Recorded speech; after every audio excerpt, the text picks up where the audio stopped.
Hello everybody and welcome back to Red Devils TV. Now, fucking hell, 7-0, Manchester United get absolutely arse-raped at Anfield. And the loss was coming. We knew it. United were on this amazing winning streak and the loss was coming. But to lose 7-0 and to lose to Liverpool in that fashion was absolutely shocking. And oh my god, I just can't. I don't know how to express my feelings because I've absolutely lost my shit downstairs watching the game, and I just can't. This is going to be a painful video. This, but anyway, let's just strap yourselves in and let's get right into the video. But I don't know what to say. United players. If you told me that was the same, I can't even get my words out.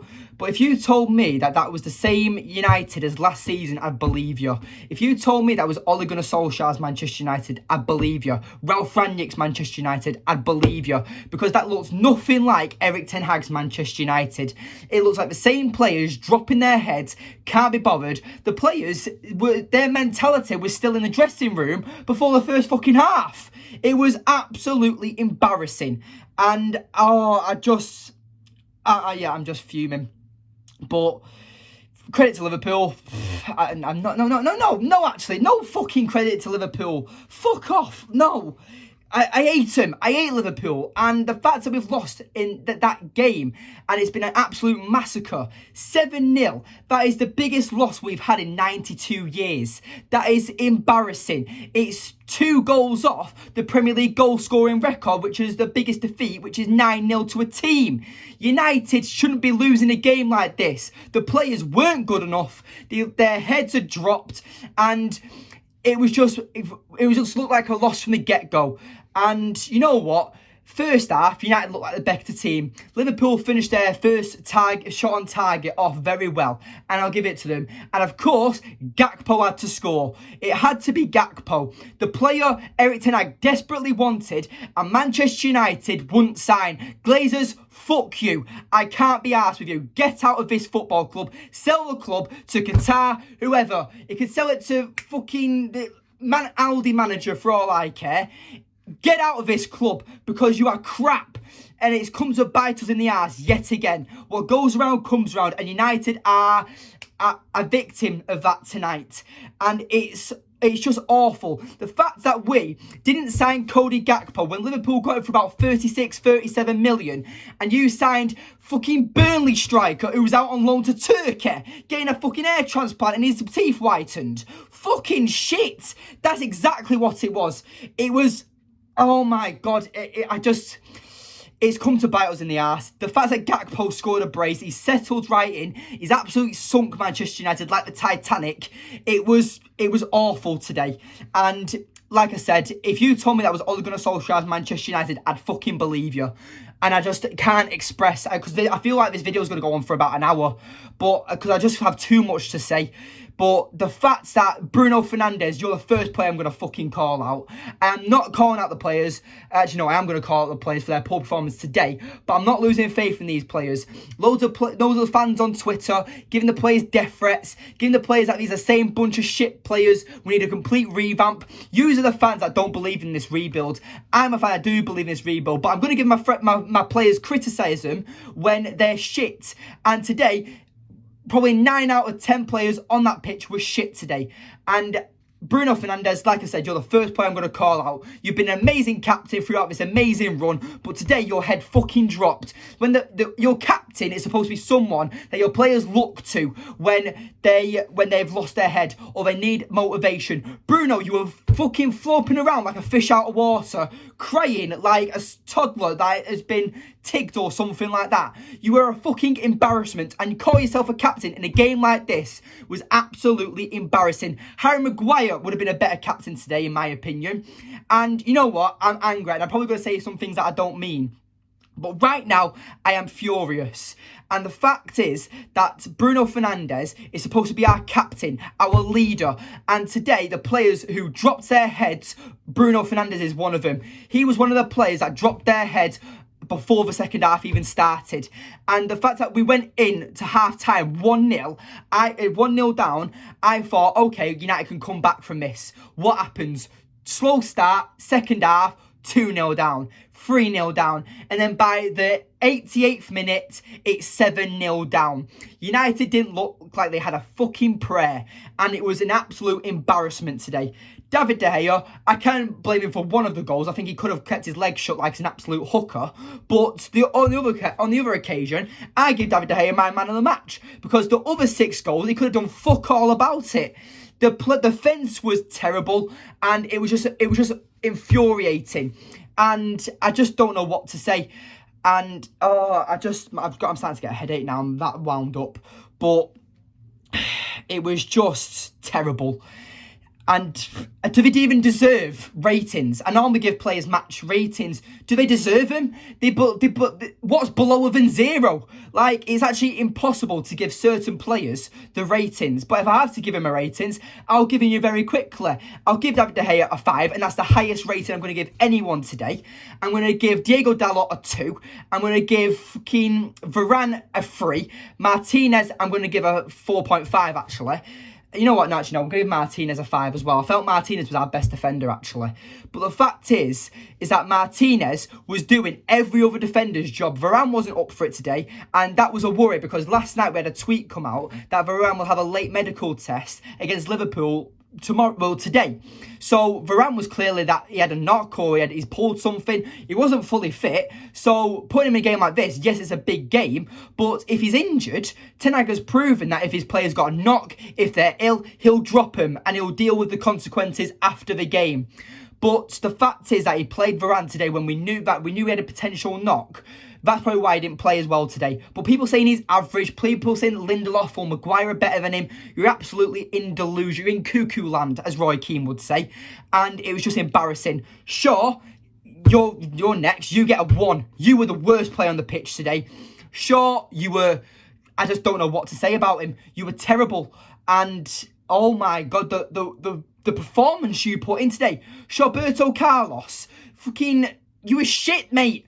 And you're probably going to go back and in the next game, you'll probably have a fucking masterclass. You'll probably get an assist or score a goal. And I hope you do. I hope every player next game has a blinding performance like it's their best game of the season. But right now, they have to deal with the criticism. They have to deal with the consequences. And I hope whatever Ten Hag does to them, they accept it and learn from it. Because I hope that with this embarrassing performance today, they learn never to want to feel like this again. Because it's absolutely embarrassing. Casemiro... You know what? I'm going to give Casemiro a 4. And he didn't have the best games, but Liverpool's midfield, who have been shit all season, kept him out the game. And Casemiro didn't have a good game at all today. And he just couldn't do anything. And we talk about the graveyard shift with our forwards, mainly our striker not getting enough service.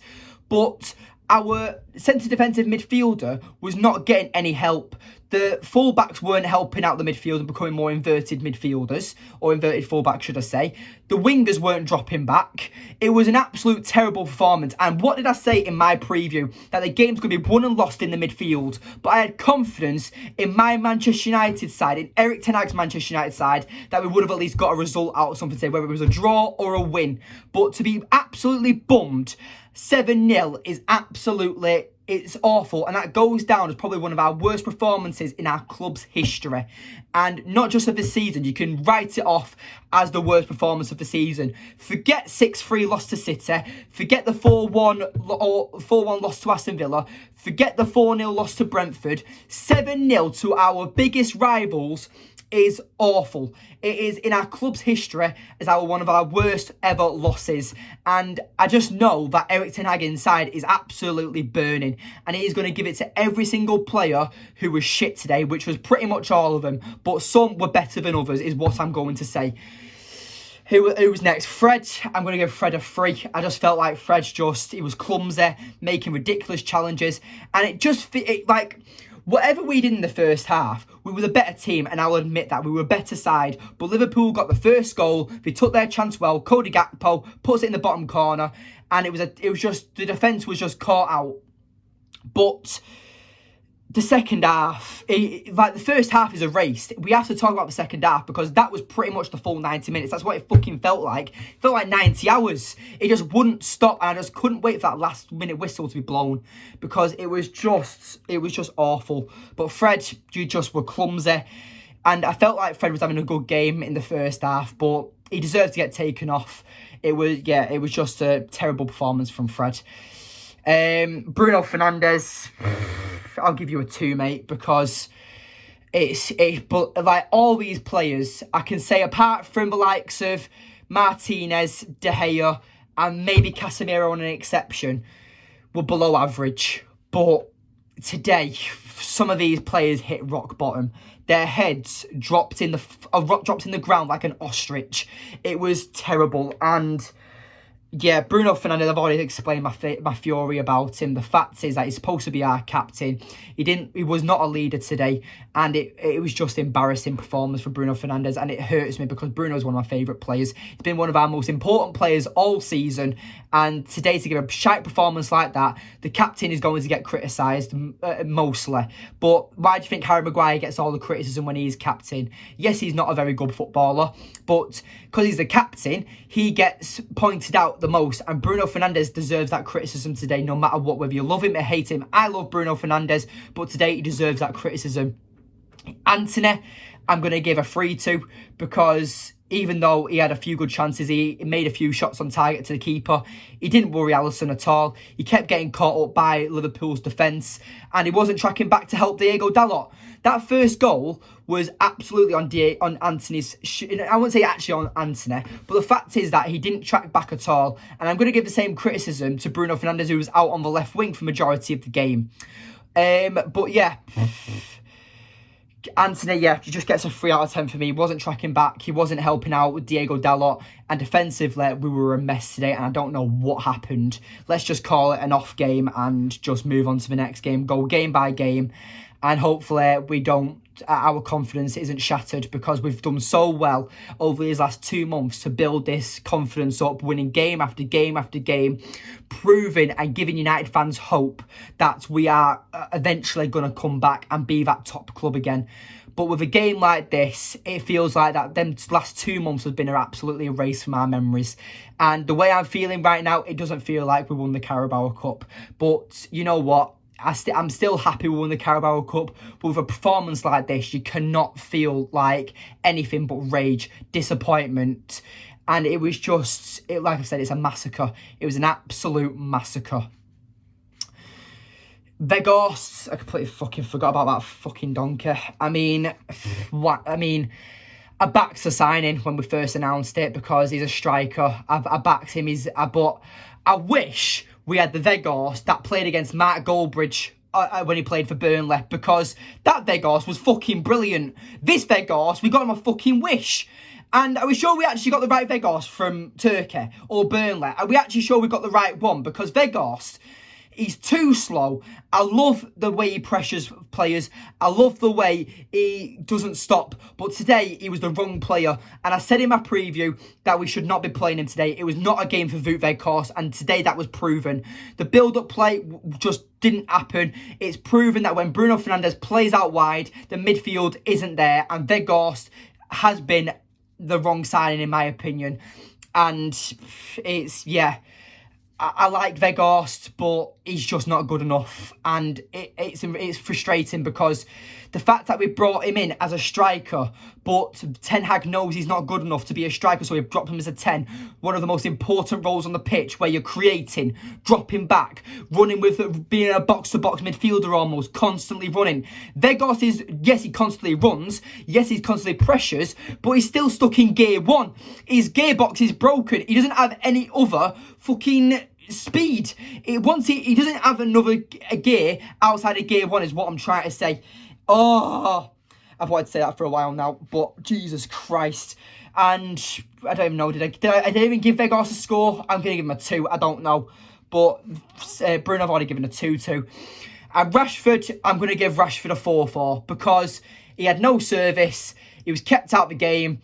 Yes, it was a graveyard shift today, and that's all we can say. Rashford couldn't do anything, and by the time that Rashford had that chance where we went round Alisson and it hit the post, the game was already lost. So you can't put that pressure on Marcus Rashford. Marcus Rashford deserves no hate. He's been one of our best players this season, one of our most impactful players this season, and he does not deserve any hate, and that's just my opinion. I can't remember what players were brought on. Malacia, I'll give you a 5. McTominay, 5. I don't even know. Sabitzer, 5. Alanga, 5. I don't know. I don't even remember half the players that came on, to be honest. But yeah, that's just the way this game's gone. But Jamie Carragher, I want to call you out.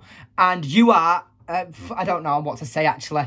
You know what? Yeah, I do. Jamie Carragher, you're a fucking hypocrite. That's what I've got to say to you. Literally, less than 2 weeks ago, when Liverpool were absolutely bent over 5-2 by Real Madrid, you said in your post-match interview, whatever, on BT Sports, that you could come out of retirement and play better than these Liverpool players right now. You could get in this squad and play better than Van Dijk, Konate, anyone in that team, you said. And today, on commentary, oh, Liverpool are back. Liverpool are back. I'm an Everton fan. It's, Martinez is too small to play in the Premier League. He's going to get caught out eventually. Shut the fuck up. I fucking hate you. And I've never met you. And I just can't stand you, Jamie Carragher. You fucking boil my blood. And you know what? If you ever watch this, you'll probably be laughing and rubbing your hands together. But oh my God, I'm infuriated. But you are a fucking hypocrite. And the fact is that you're gonna do the fucking Irish you're not even fucking Irish, I don't even know. My head's fucking gone. Like Bruno Fernandes, like the entire fucking team. Oh my God, but whatever. Ten Hag, I don't know what I can say about him. Do I think he could have made some early substitutions? Yes. But as soon as that second goal went in, he needed to sort the substitutions out there and then, because it was clear that certain players, as soon as that second goal went in, certain players had just dropped instantly, because I think certain players could tell that the game was gone and they just wanted the game to be over there and then. And I'm disappointed in the players, to be honest, but I don't know what else to say. It's a good win for Liverpool, but yeah, the loss was coming. But it just hurts that it was against Liverpool, and the fact that it was 7-0. The fact that we've struggled with goal difference as well this season, from the early defeats, like the likes of City, Brentford, Aston Villa, now Liverpool. It hurts a lot. It does hurt a lot. And our next game's against Real Betis in the Europa League, and then Southampton at weekend. So I want to see a reaction from these players, because if not, this is where the season goes downhill. And the fans that believe that we're in a title race, this is why I didn't jump on board, because I just know that we're a long way to go. People say that we're only a decent striker away, we're only a decent midfielder away, a decent right back or a decent goalkeeper. Whatever your opinion is on who we need, we are a long way to go. Erik ten Hag is the right man to build Manchester United and get us back on top, but we are still a long way to being title contenders. I'm happy we get top 4. That if the way this feels right now, top 4 and the Carabao Cup, perfect. I'll take it right now, because the way I'm feeling, I just don't know how to actually express my feelings. I'm pretty sure you understand what I'm coming from if you've made it this far into the video. But yeah, thank you for watching. Please remember to like, subscribe, comment and share. We're on the road to 600 subscribers. If you can subscribe to the channel to spare the pain of this United fan, then please do, because I would really appreciate it. But yeah, today hurts. I will say that. But yeah, that's it. This has been Red Devils TV. I've been your host, Dan. Thank you for watching today's video, and I'll see you in the next one. Goodbye.